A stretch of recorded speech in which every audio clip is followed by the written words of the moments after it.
I did not set out to be an environmentalist. What I became instead was something perhaps more ordinary and more urgent. A Filipino woman who fell in love with these beautiful country's landscapes, watched them begin to erode under the weight of careless living, and decided she could not look away. Before there was eco-hotels, there were weekends. Don Ramon and I, in the earlier part of our relationship, spent our free hours moving through the Philippine countryside, the way athletes do, by foot, by bicycle, by water. We also hiked mountains wreathed in morning fog, swam through coastlines, and saw corals, alive and joyful, colorful schools of fish I could call Nemo. We stopped in communities along the way for the newly harvested buko juice or coconut juice, drank from the shell for hydration, ate what the farmers grew such as the banana saba or plantain bananas for potassium, and as a reward at dinner, grilled what the fishermen caught that morning. The Philippines in those moments felt impossibly alive. I felt alive. But we also saw what tourism has done. We saw tourists picking up starfish and corals. We saw plastic piles by the shores. In fact, in one of my swims off Batangas, I came across a floating school of plastic that stuck to my face as I breathed through my strokes. We saw communities that depended on the sea for their livelihood, and watching that sea slowly diminish, those journeys did not fill us with despair. They filled us with a question. What if hospitality, instead of accelerating this damage, could reverse it? What can we do? That question became Eco Hotels Philippines. For 10 years, we worked on the answer quietly. We built hotels sustainably. We created farms and planted. We composted and practiced the circular economy. We hired local. We operated with sustainable practices. We did every effort to protect the planet, benefit the locals, and we did not make much noise about it. The mission and vision were always very clear to us. We did not need an audience to feel certain of them. It was only after the pandemic, when the world seemed to pause and look around and ask what kind of future are we actually building, that Don Ramon and I began to speak more openly about what we had been doing all along. It was easier that way, to show what a decade of silent and patient work looks like, rather than to announce intentions or brag of achievements. We had something real to point or to prove to ourselves, and now open to others. On climate action, SDG 13, when the United Nations formally adopted the Sustainable Development Goals in 2015, I recognized in their language something Don Ramon and I had already been trying to build. SDG 13, climate action, calls on all of us to take urgent steps to combat climate change and its impacts. For a hotel company operating in a tropical archipelago, one of the most climate vulnerable nations on Earth, this is not an abstract commitment. It is survival. Every eco-hotel's properties is designed from the ground up as a structure that resists rather than accelerates warming. Our solar panels reduce our dependence on fossil fuel-powered grids. Our rainwater catchment and greywater systems mean we are not pulling unnecessarily from the water tables already stressed by shifting rainfall patterns. Our buildings, many of them constructed from typhoon-felled wood, repurposed shipping containers, handmade bricks, and reclaimed materials, embody a principle I grew up understanding from necessity. You do not waste what the earth has already given you. I grew up in a poor environment, and I say this without shame because it shaped everything. Wastage was painful to witness. Every discarded thing represented a cost to the family, to the community, to the land. That instinct against waste became years later the architectural and operational philosophy of every hotel we have built. Egg crates became lamps. Old wood becomes facades. Shipping containers become suites. What might have been landfill becomes the walls within which people discover, sometimes for the first time, that beauty and sustainability are not opposites. Our Bahay farms close the carbon loop further. Kitchen scraps from our restaurants become compost. That compost enriches the soil of our farms. The farms grow the organic produce that feeds our guests. Nothing is wasted. This circular approach is not a marketing exercise. It is how we have always believed a responsible business must function. And we are planting trees, 50,000, 100,000 bamboo, and native hardwoods chosen not for aesthetics, but for their role in sequestering carbon and restoring the ecosystems around our properties. I'm completing my doctorate in sustainability. And what the research confirms is what our experience on the ground already showed us. Healthy forests and healthy businesses are not competing ambitions. They are the same ambition. On Life Below Water, SDG 14, our property in El Nido, Palawan sits at the edge of one of the most biodiverse marine environments on the planet.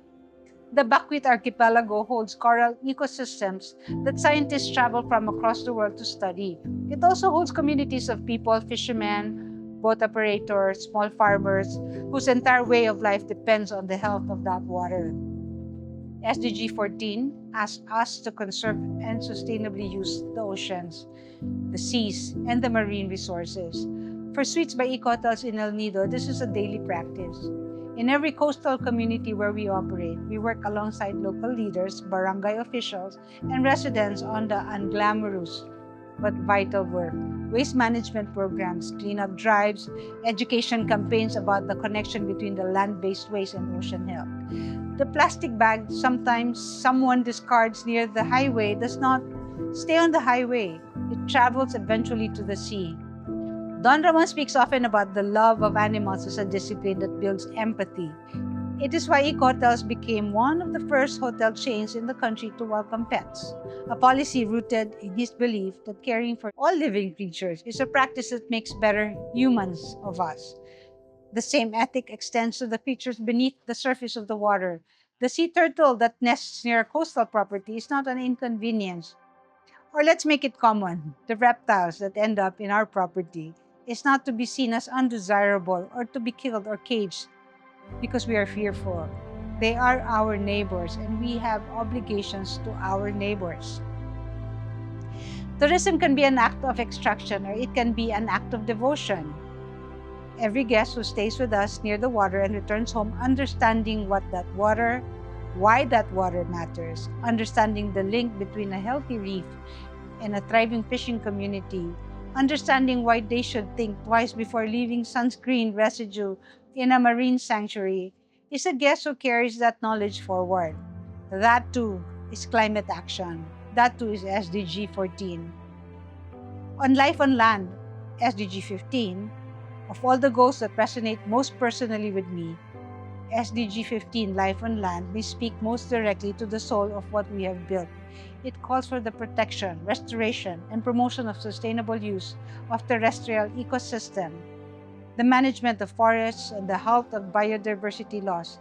It is in essence a call to treat the land as a living system deserving of care, not merely as a resource to be extracted. Our Bahay farms are the most tangible expression of this commitment. Located near our rural future eco-hotels, these working regenerative farms employ local farmers, grow endemic plants and trees alongside the vegetables and herbs, and demonstrate in practice the principle that agriculture and ecological restoration need not be separate endeavors. Organic compost from our hotel kitchens feeds the soil feeds the crops feed the guests, and the entire process deepens its roots into the land rather than depleting it. More than 90% of our employees come from the surrounding communities of our properties. This is a number I am proud of, but it is not merely a statistic. It reflects a belief that land stewardship is generational, that if the people who live beside the forest, a farm, or a lake are employed in caring for it, they will care for it with the investment of those who have always known it. We have watched interns become managers. We have watched local artisans shape the design identity of properties they grew up beside. That continuity is its own form of conservation. In Batangas, we partnered with the local barangay to build a deep well that now provides clean water for the community. This is the kind of intervention that SDG 15 envisions, but rarely celebrates loudly enough, not the grand gesture, but the fundamental one. Access to clean water is not separate from land health. It is its deepest expression. And the trees, I return to the trees because I believe in them, the way I believe in patient things, the way I believe in the kind of investment that will not pay dividends in one fiscal year, but will provide shade, clean air, carbon sequestration, food, and biodiversity for a century. We have committed to planting 100,000 native trees within 5 years across our properties. Bamboo, whose growth sequesters carbon rapidly. Native hardwoods, whose root systems stabilize soil and whose canopies shelter the endemic species that belong irreplaceably to this archipelago. I founded the Eco-Sustainability Foundation to train green warriors, green workers across the Philippines. Farmers, hospitality staff, community leaders in regenerative agriculture, sustainable practices, and environmental stewardship. The foundation is my doctoral thesis made flesh. It is my belief that the single most powerful lever available to us as a nation and as a species is education, equipping the people who live alongside the land and the sea with the knowledge and the dignity to protect it. Don Ramon and I have acquired more than 200 hectares of land across 20 high-potential tourist destinations in the Philippines, travel destinations. We did not acquire this land to develop it in the conventional sense. We acquired it because we believe that the best tourism leaves a place better than it found it.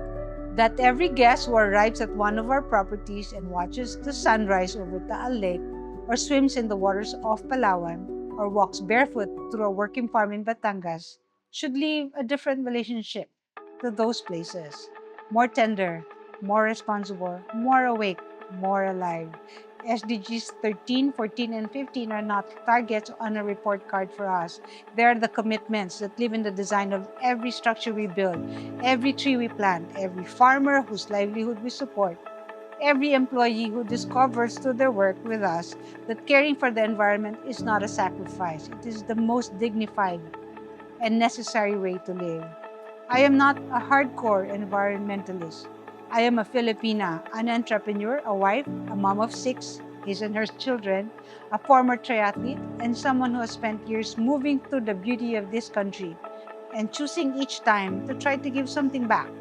That choice multiplied across every property, every employee, every guest, every tree. That is what Ecohotels Philippines is. That is what we will keep working on for as long as the land and the sea ask it of us.